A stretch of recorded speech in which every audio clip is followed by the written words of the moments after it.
ગોંડલમાં 2 માળનું મકાન ધરાશાયી થતા એક જ પરિવારના 3 દટાયા, એકનું મોત. ગોંડલના સહજાનંદનગર ગરબી ચોક પાસે રિનોવેશન દરમિયાન 2 માળનું મકાન ધડાકાભેર ધરાશાયી થતા નાસભાગ મચી ગઈ હતી, જેમાં પતિ પત્ની અને વૃદ્ધ માતા દટાયા હતા. ઘટનામાં એક મહિલાનું મોત થયું છે. વહેલી સવારે 2 માળનું મકાન કડરભૂસ થઈને જમીનદોસ્ત થતા આસપાસના લોકોની ઊંઘ ઉડી ગઈ હતી. ઘરની બહાર દોડી આવ્યા હતા લોકો અને થોડી વાર માટે અફરાતફરીનો માહોલ સર્જાઈ ગયો હતો. તુરંત ઘટનાની જાણ જ ફાયર બ્રિગેડને કરતા ફાયર વિભાગ ઘટનાસ્થળે દોડી આવ્યું હતું અને રેસ્ક્યુ કામગીરી હાથ ધરવામાં આવી. આ બનાવમાં સુનિલભાઈ વરધાણી તેમજ તેમના પત્ની ઉષાબેન વરધાણી તેમજ તેમની માતા મીતાબેન વરધાણીને કાટમાળમાંથી બહાર કાઢવાનો પ્રયાસ કરવામાં આવ્યો હતો. એક જેસીબી, ક્રેન અને એમ્બ્યુલન્સ સાથે રેસ્ક્યુની કામગીરી હાથ ધરી હતી.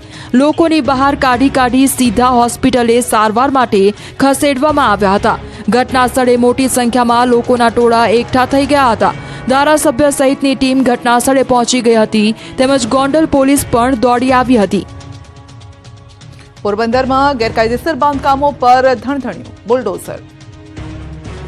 પોરબંદરમાં દાદાનું બુલડોઝર ગેરકાયદેસર બાંધકામો પર ફરી વળતા ફફડાટ ફેલાયો. પોરબંદર મનપા દ્વારા દબાણ હટાવો ઝુંબેશ અંતર્ગત જેસીબી લઈને તૂટી પડી હતી. શહેરના છાયા ચોકડી 4 રસ્તાથી નવાપરા સુધીના રસ્તા પરના ગેરકાયદેસર દબાણો દૂર કરાયા.